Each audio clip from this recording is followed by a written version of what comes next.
Welcome to Granny's Story Corner. Please subscribe and let's dive in. The morning sun filtered through my kitchen curtains as I prepared my usual breakfast. 2 scrambled eggs, whole wheat toast, and chamomile tea. I had developed this routine over the past 5 years since my husband Richard passed away, finding comfort in the predictability of my days. But today felt different somehow, charged with an anticipation I couldn't quite name. I reached for my phone to call my son Marcus. We had been discussing his upcoming wedding for months, and I wanted to confirm the time for the ceremony next weekend. My fingers trembled slightly as I dialed. Not from age, though I had just turned 63, but from the pure excitement of seeing my only child marry the woman he loved. Marcus answered on the 3rd ring. "Hey, Mom. Good morning, sweetheart," I said, unable to contain my enthusiasm. "I'm just calling to confirm what time the wedding is on Saturday. I want to make sure I arrive early to help with any last-minute preparations." There was a pause. A long, uncomfortable pause that made my stomach clench. "Mom, about that." Marcus's voice had taken on a tone I'd never heard before. Guilty, defensive, almost childlike. "Can you hold on a second? Sarah wants to talk to you." Before I could respond, I heard muffled voices in the background. Then Sarah's bright, cheerful voice came on the line. "Hi, Mom Thompson," she said with forced enthusiasm. "How are you this beautiful morning?" "I'm well, dear. I was just asking Marcus about the wedding time." "Oh," Sarah interrupted with a laugh that sounded like breaking glass. "About that. We actually got married yesterday. It was just a small thing, very intimate. We decided to do it at the courthouse with just a couple of friends. Spontaneous. You know how we are." The world seemed to tilt on its axis. My teacup clattered against the saucer, splashing hot liquid onto the tablecloth. I stared at the brown stain spreading across the white fabric, watching it bloom like my confusion and hurt. "Yesterday," I managed to whisper. "Yes. Isn't it exciting? We just thought, why wait, Life is short and all that. We're actually thinking of having a small celebration next month. You'll definitely be invited to that." Her voice was so casual, so dismissive, as if she were telling me about a movie they'd watched without me, not the most important day of my son's life. I heard Marcus take the phone back. "Mom. You there?" "I'm here." My voice sounded hollow, even to my own ears. "Congratulations, Marcus." "Hey. I'm very happy for you both." The lie tasted bitter on my tongue. "Thanks, Mom. Listen, we've got to run. We have brunch reservations with Sarah's parents. They flew in for the wedding. We'll talk soon, okay?" Sarah's parents flew in. They were there. They witnessed their daughter getting married. But I, Marcus's mother, the woman who had raised him alone after his father died, who had worked 2 jobs to put him through college, who had been his biggest supporter through every triumph and failure, I wasn't even told. "Of course," I said quietly. "Enjoy your brunch." I ended the call and sat in my kitchen, surrounded by the evidence of my normal morning routine, while everything inside me crumbled. The clock on the wall ticked loudly, each second a reminder that time had moved forward without me, that my son had gotten married and I had been deliberately excluded. I don't know how long I sat there. The tea grew cold. The eggs congealed on my plate. Outside, I could hear my neighbor Mrs. Chen tending her garden, the mailman whistling his usual tune, children laughing as they rode bikes down the street. Life continued around me while I remained frozen in that moment of revelation. My mind began to spiral backward through time, searching for clues I had missed, signs that this was coming. I remembered the day Marcus was born. Richard had been overseas with the military, unable to get leave in time. I had gone through labor alone, terrified but determined. When they placed that tiny wrinkled baby in my arms, I had promised him everything. My love, my protection, my entire life. And I had kept that promise. When Richard died in a training accident when Marcus was only 12, I had held my son as he sobbed, promising him that we would get through it together. And we did. Those years were the hardest of my life, but also some of the most beautiful, as Marcus and I formed a bond one thought was unbreakable. I thought of his high school graduation, How proud he had been to have me in the front row. His college acceptance letter that we had celebrated with his favorite chocolate cake. The nights he would call me from his dorm, homesick and overwhelmed, and I would talk him through his anxiety until he felt strong enough to face another day. When had things changed? The question haunted me as I finally forced myself to stand, to clear my untouched breakfast, to move through the motions of living even as my heart felt shattered. I tried to pinpoint when Sarah had entered the picture and altered the trajectory of our relationship. They had been dating for 3 years, engaged for 1. In the beginning I had liked Sarah. She was ambitious, smart, working her way up in a marketing firm. She made Marcus laugh. What more could a mother want? But gradually, subtly, things had shifted. Family dinners became less frequent. When they did visit, Sarah would often dominate the conversation, talking about her work, her friends, her plans. Marcus would sit beside her, nodding along, occasionally glancing at me with an expression I couldn't quite read. Was it apologetic? Embarrassed? There was the time I had suggested we look through Marcus's baby album, and Sarah had laughed, not unkindly but dismissively, saying, "Oh, Marcus hates when I bring up embarrassing childhood stuff too. Some things are better left in the past, right?" The past. As if my son's childhood, his history, the years we had shared were simply embarrassing relics to be hidden away. I had brushed off the comment then, not wanting to seem like the stereotypical overbearing mother. Now I wondered if that had been my first mistake, allowing these small dismissals to go unchallenged, letting them accumulate until they built a wall between my son and me. There was the engagement party that I had offered to host. "That's so sweet, Mom Thompson," Sarah had said, using that name she always called me. Never Margaret, never just Margaret, always the formal designation that kept me at arm's length. "But my parents have already booked this amazing venue. You understand, right? It's their only daughter getting married." And I did understand. Course I did. But I was also a parent experiencing my only child getting married. Didn't that count for something?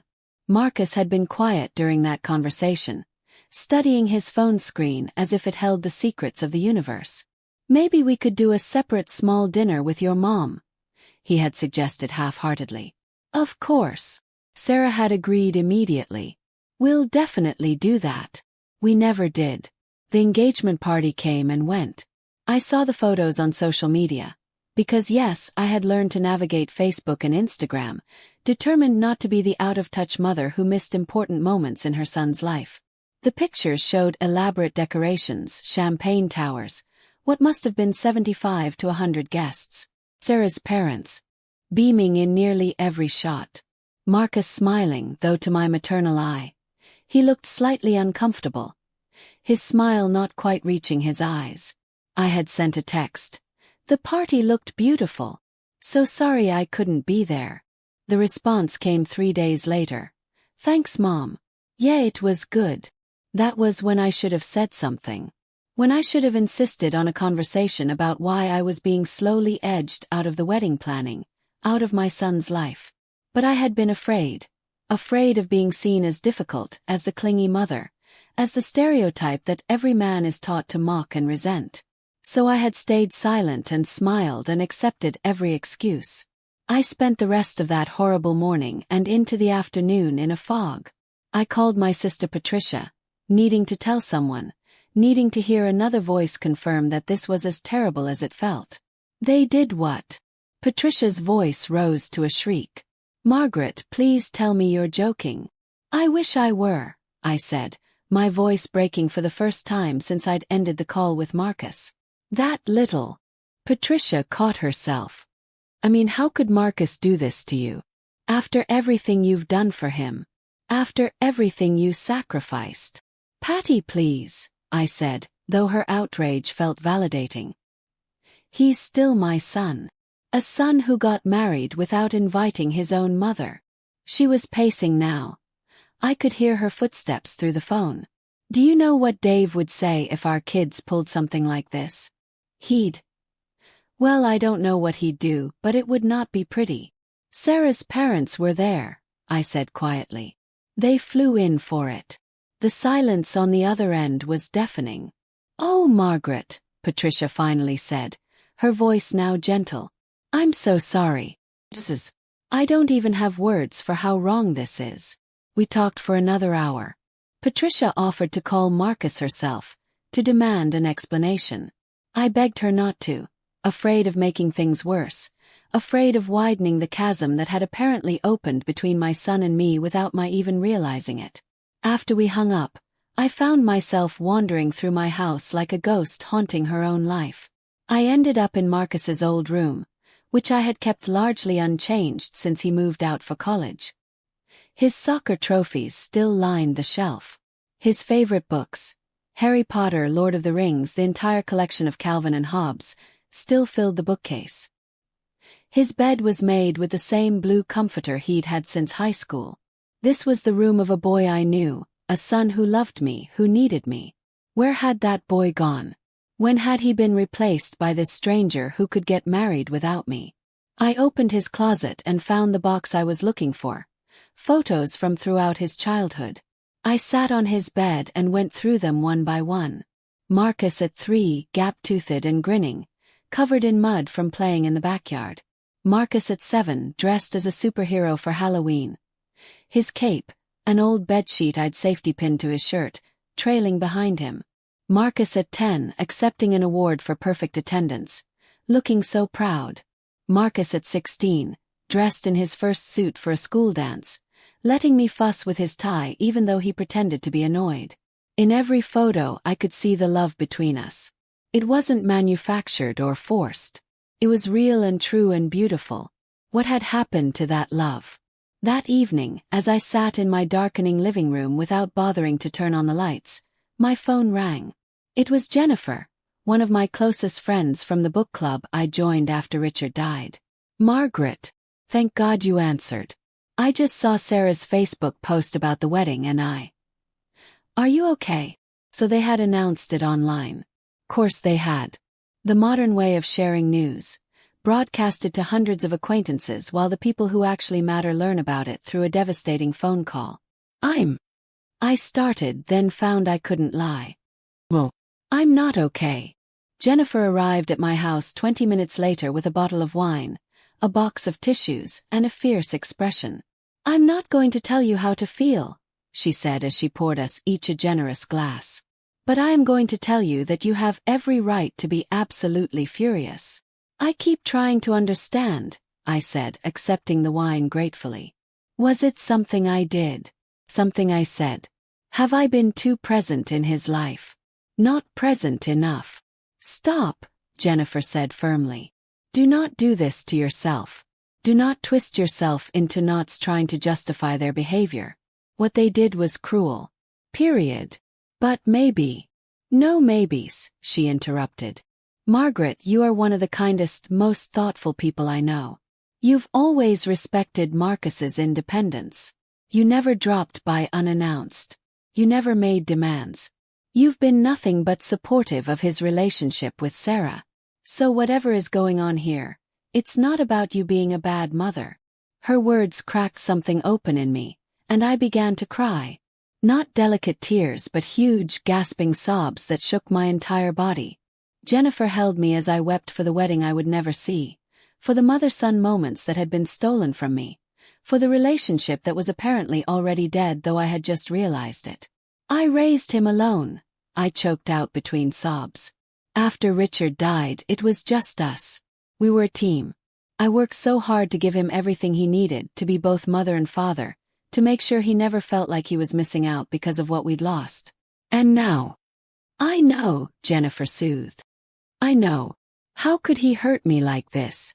How could he think this was okay? I don't know, honey. I really don't know. We stayed up late into the night, finishing the bottle of wine and talking through every angle of the situation. Jennifer, bless her, didn't just sympathize. She helped me think critically about what had happened. Have you noticed Sarah being possessive? She asked. Like trying to limit his contact with you? Thought about it. Nothing obvious. But now that you mention it, it does seem like every time Marcus and I make plans something comes up. Sarah has a work event, or they have plans with her friends, or she's not feeling well and needs him to stay home. Classic manipulation tactic, Jennifer said darkly. Isolation. She's been cutting you out gradually so that when something like this happened, Marcus was already conditioned to accept it. That seems extreme. Like something from a movie. Or from real life, Jennifer countered. Margaret, I work in family therapy. I see this kind of thing all the time. Adult children whose partners slowly poison the relationship with their parents. It usually starts small, missing a holiday here, a cancelled visit there. Before anyone realizes what's happening, the parent has been completely cut out. But why? I asked desperately. Why would Sarah want that? I've never been anything but welcoming to her. That's a question only she can answer. But in my experience, it's usually about control. Some people can't handle sharing their partner's affection with anyone, even family. Especially parents who have close relationships with their children. They see it as competition. The idea made me feel sick. But it also made a horrible kind of sense. Against my better judgment, I opened Facebook later that night after Jennifer had gone home. I needed to see the announcement for myself, to make this nightmare real. There it was, posted 6 hours earlier. A photo of Marcus and Sarah outside what appeared to be a courthouse, both dressed nicely but not formally. She wore a white sundress. He wore slacks and a button-down shirt. They were smiling at the camera, her hand extended to show off her wedding ring. The caption read, "Surprise! We did it. After 3 amazing years together and 1 year engaged, we decided to stop waiting for the perfect moment and just go for it. Life is too short to wait. We got married yesterday in an intimate ceremony with our closest friends and family. So grateful for everyone who has supported our love story. Our closest friends and family." The words felt like a knife to my chest. I scrolled through the comments, masochistically reading each one. OMG, so happy for you guys. This is beautiful. Congratulations. I knew you 2 crazy kids would do something spontaneous. Love it. Best surprise ever. Still crying happy tears from yesterday. So honored to have been there. That last comment was from someone named Brittany, tagged in several of Sarah's photos. One of the friends who had been invited while I had not. There were dozens of comments, maybe over 100. I recognized some names. Sarah's co-workers, her college friends, people I had met at various events. There were comments from Sarah's parents. "Welcome to the family officially, Marcus. We're so blessed." I kept scrolling, some sick part of me needing to inventory exactly how many people had known about this before I did. Then I saw it. A comment from Marcus's best friend since childhood, Derek. "Dude, can't believe you actually did it. Your mom is going to flip when she finds out." Posted the night before the wedding. So Derek had known. Derek, who I had driven to soccer practice 1,000 times, who had slept over at our house more weekends than I could count, who called me Mama T. He had known and hadn't said a word. Marcus had replied to Derek's comment. "Yeah man, we decided to keep it quiet. Less stress this way." Less stress. For whom? Certainly not for me. I took screenshots of everything, though I wasn't sure why. Evidence, maybe. Proof that this was real, that I hadn't imagined or exaggerated the betrayal. Then I saw that several people had tagged me in comments. "Did you know about this, Margaret? Congrats on becoming a mother-in-law. So exciting." I couldn't bring myself to respond to any of them. That night was one of the longest of my life. I lay in bed, staring at the ceiling, as my mind raced through every possible explanation, every potential course of action. Should I call Marcus back? Demand a real explanation? But what good would that do? He'd made his choice. He'd chosen to exclude me from the most important day of his life. Should I call Sarah? Confront her about what Jennifer had suggested, that she was deliberately isolating Marcus from me. But that seemed crazy. Surely Marcus, my intelligent, thoughtful son, would see through such manipulation. Except he hadn't. Or if he had, he'd accepted it anyway. Should I simply accept this, smile, and pretend it didn't devastate me?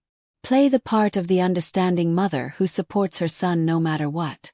But the thought of swallowing this hurt, of acting like everything was fine, made me feel physically ill. Around 3 in the morning I gave up on sleep and went downstairs. I made myself chamomile tea, a habit from when Marcus was little and couldn't sleep. I would make us both tea and we'd sit at the kitchen table, talking about his nightmares or his worries or just whatever was on his mind until he felt calm enough to try sleeping again. I wondered if he remembered those nights. I wondered if he thought about me at all anymore, or if I had already been relegated to the past, that embarrassing thing Sarah had mentioned, better forgotten. The rational part of my brain knew I was spiraling, that lack of sleep and emotional trauma were distorting my thinking. But the hurt part of my brain, the part that was screaming in pain, was much louder. I opened my laptop and did something I had been avoiding. I looked at Sarah's social media more carefully, going back through months of posts. What I found troubled me. There were hundreds of photos of her and Marcus, at restaurants, at events, on trips. But in the photos where Marcus's friends appeared, where Derek or his other childhood buddies were present, Sarah was always positioned between Marcus and them. Her body language was subtle but clear, possessive. More telling were the posts themselves. She tagged everyone, her friends, her co-workers, her family. But she rarely tagged Marcus's friends. And she had never, not once in 3 years, posted a photo that included me. I had been to several events with them. I knew photos had been taken. I'd seen Sarah taking photos. But none of them had ever made it to social media.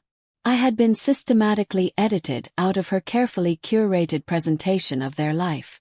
And Marcus had let it happen. The next morning arrived with cruel normalcy. The sun rose. Birds sang. My alarm went off at its usual time. I had nowhere to be. I had taken the entire week off work in anticipation of wedding preparations, but my body followed its routine anyway. I was drinking coffee and staring blankly at my breakfast when my phone buzzed. A text from Marcus. Hey Mom, hope you're doing okay. I know the news was sudden. Sarah and I would love to take you out to dinner this week to celebrate. How's Friday? I stared at the message for a long time. The casual tone was jarring. Hope you're doing okay. As if I might have a cold, not as if my heart had been broken by my own son. I typed and deleted several responses. How could you do this to me? I raised you better than this. Don't bother with dinner. The damage is done.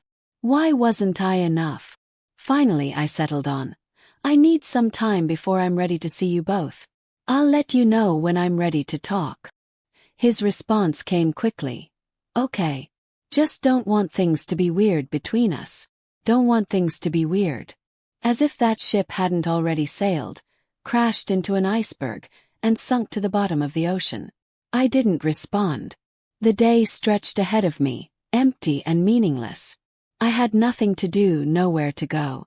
The week I had set aside for wedding activities now yawned before me like a chasm. I should have been helping Marcus get ready for his big day. I should have been running last-minute errands, coordinating with vendors, maybe getting my hair and makeup done. I should have been experiencing that particular mix of joy and melancholy that comes with seeing your child get married. The happiness at their new beginning balanced with a bittersweet acknowledgement that they're truly adults now, building their own family. Instead, I was alone in my house, mourning a ceremony that had already happened without me. My sister arrived unannounced around lunchtime, letting herself in with the spare key I'd given her years ago. Don't even start, she said as she marched into my living room with grocery bags. You're not allowed to wallow alone. I brought ingredients for your favorite comfort food. Despite everything, I felt a small smile tug at my lips. You're making me lasagna. Damn right I am. And you're going to help me, because sitting around feeling sorry for yourself isn't going to fix anything. Patricia had always been the more forceful of us, the one who confronted problems head-on while I tended to retreat and process internally.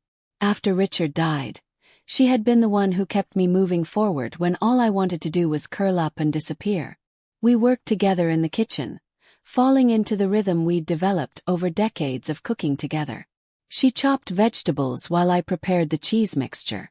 We didn't talk about Marcus at first, instead catching up on her kids, my niece and nephew whom I adored. Emily made the volleyball team, Patricia said. She wanted me to tell you. She was too shy to call herself. That's wonderful. I'll send her a card. She'd love that. You know you're her favorite aunt. I'm her only aunt, I pointed out. Details. Patricia waved her hand dismissively.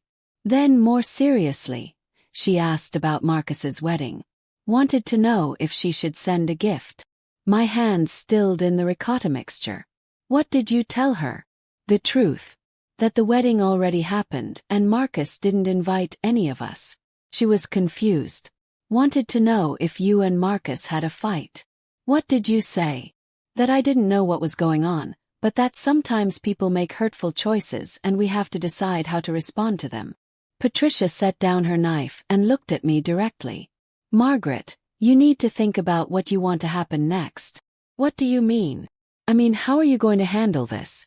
Are you going to pretend it didn't hurt? Are you going to confront them? Are you going to set boundaries? You need a plan. I don't know, I admitted. Every time I think about facing Marcus, I can't. You can, Patricia said firmly. You're one of the strongest people I know. You survived losing your husband. You raised a child alone. You built a career and a life for yourself. You can handle this. But what do I even say to him? The truth. That what he did was unacceptable. That he hurt you deeply. That if he wants a relationship with you going forward, things need to change. What if he doesn't want a relationship with me? The question came out small, frightened. Patricia's expression softened. Oh, honey. Then that's his loss, and you'll survive that too. But I don't think that's what's happening here. What do you think is happening? She sighed.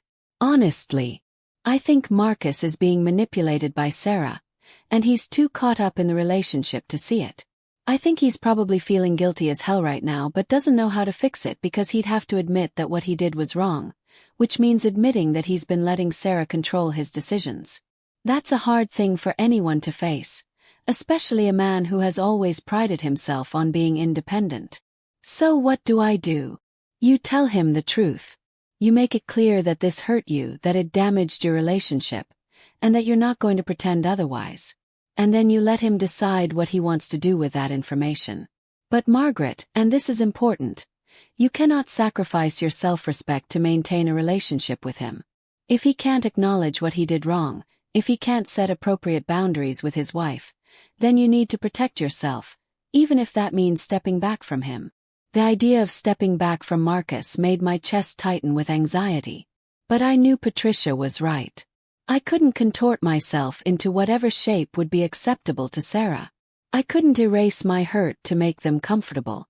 That night, after Patricia went home and I was alone again with my thoughts, I sat down and wrote a letter to Marcus. I knew I would never send it, but I needed to get the words out, needed to see my feelings in black and white. Dear Marcus, I'm writing this letter knowing I'll probably never give it to you, but I need to say these things, even if only to myself. When you were born, I held you in my arms and promised you the world. Your father wasn't there. He was overseas serving our country. But I promised you that you would never doubt that you were loved, that you were wanted, that you mattered. I kept that promise through your entire childhood. When your father died and we were both drowning in grief, I kept that promise. When money was tight and I worked double shifts so you could have the same opportunities as your friends, I kept that promise. When you struggled in school, when you had friendship drama, when you experienced your first heartbreak, through all of it I kept that promise. I thought you understood how much you meant to me. I thought you knew that being your mother was the greatest privilege of my life. But yesterday when I called to ask about your wedding, Marcus, the ceremony where you would commit your life to another person, one of the most significant moments any person experiences, you told me it had already happened. That you had gotten married the day before. Without me. Do you know what that feels like? Can you possibly imagine the devastation of learning that your only child, the person you love most in the world, had gotten married and didn't want you there? You said Sarah's parents flew in for the ceremony. So this wasn't a last-minute decision. This was planned. You knew days, maybe weeks, in advance that you were getting married, and you deliberately chose not to tell me. You deliberately chose to exclude me from one of the most important days of your life. Keep trying to understand. I keep searching through my memories for something I did wrong, some way I failed you that would justify this. But I can't find it, Marcus. I was a good mother. I wasn't perfect, no one is, but I loved you completely and supported you always. So I can only conclude that this wasn't about something I did. This was a choice you made. Maybe Sarah influenced that choice, maybe she didn't. But ultimately, you made the decision to hurt me in this profound way. I need you to understand something. This has changed our relationship forever. I don't say that to punish you or manipulate you. I say it because it's true. Trust, once broken, is incredibly difficult to repair. And right now I don't trust you. I don't trust that you value our relationship. I don't trust that I matter to you the way you've always mattered to me. Love you. I will always love you. You're my son, and that will never change. But love isn't enough to sustain a relationship when there's no respect, no consideration, no honesty. If you want to repair what's been broken, it's going to take more than a perfunctory dinner invitation. It's going to take a genuine apology. It's going to take acknowledgement of how deeply you hurt me. It's going to take a real conversation about why this happened and how you're going to ensure nothing like this happens again. And Marcus, it's going to take you setting boundaries with Sarah. I don't know what role she played in this decision, but I know that a healthy marriage includes space for the relationships that existed before the marriage. If Sarah can't handle you having a close relationship with your mother, that's something you two need to address. I'm not asking you to choose between us. I'm asking you to be an adult who can maintain multiple important relationships simultaneously. I'm asking you to treat me with the respect and consideration I deserve as your mother and as a human being. Until you're ready to do that, I need space. I need time to heal from this wound you've inflicted. I need to figure out how to be in your life in a way that doesn't destroy my self-respect. I love you, Marcus. I always have. I always will. But right now I'm not sure I like you very much. And that's a grief all its own. I read the letter 3 times, tears streaming down my face. Then I folded it carefully and put it in a drawer with other letters I'd written but never sent. To Richard after he died, to my own parents when they had disappointed me, to myself during dark moments when I needed to hear that things would be okay. Maybe someday I would give Marcus some version of this letter. But not today. Today I was too raw, too hurt. Today, I needed to simply feel what I was feeling without trying to fix it or manage it or make it more palatable for others. Despite knowing it would only hurt me more, I found myself returning to the wedding announcement on Facebook. The comments had multiplied. Over 300 now. I read through them with morbid fascination, looking for something, though I wasn't sure what. Then I found it. Comment thread that made my blood run cold. Started innocuously enough. Someone named Rachel had commented, "So beautiful. But I thought you guys were having a big wedding. What happened to those plans?" Sarah had responded, "We decided to simplify. Big weddings are so stressful and honestly kind of outdated. This was so much more us." Rachel replied, "What about your families though? Were they there?" And then Sarah's response, "My parents were there. And Marcus's family situation is complicated. We didn't want any drama on our special day, so we kept it super intimate. Just the people who really support our relationship." I read those words over and over. Complicated. Drama. People who really support our relationship. She had painted me as a problem. As someone who would cause drama who didn't support them. Without naming me directly, she had made it clear to everyone reading that I was the reason for my own exclusion. And Marcus had not corrected her. His name was attached to that comment thread. He would have received notifications about it. He had seen what she wrote and had said nothing. I felt something shift inside me. The hurt was still there, vast and overwhelming. But beneath it, something else was growing, anger. How dare they? How dare they exclude me and then paint me as the villain? How dare they rewrite history to make their cruelty seem justified? I took another screenshot, adding it to my collection. Then I did something I'd been avoiding. I started Googling. What to do when your child excludes you from their wedding. Signs of a manipulative daughter-in-law. How to cope with estrangement from adult children. mother-in-law conflict. The search results were both comforting and devastating. There were forums filled with parents experiencing similar situations, support groups for mothers cut off from their children, articles about the epidemic of family estrangement in modern America. I wasn't alone. That should have been comforting. Instead, it made me feel like part of a sad club no one wanted to join. The mothers who had been discarded, who had somehow failed to remain relevant in their children's adult lives. Thanks for watching. Please subscribe for next part of the story.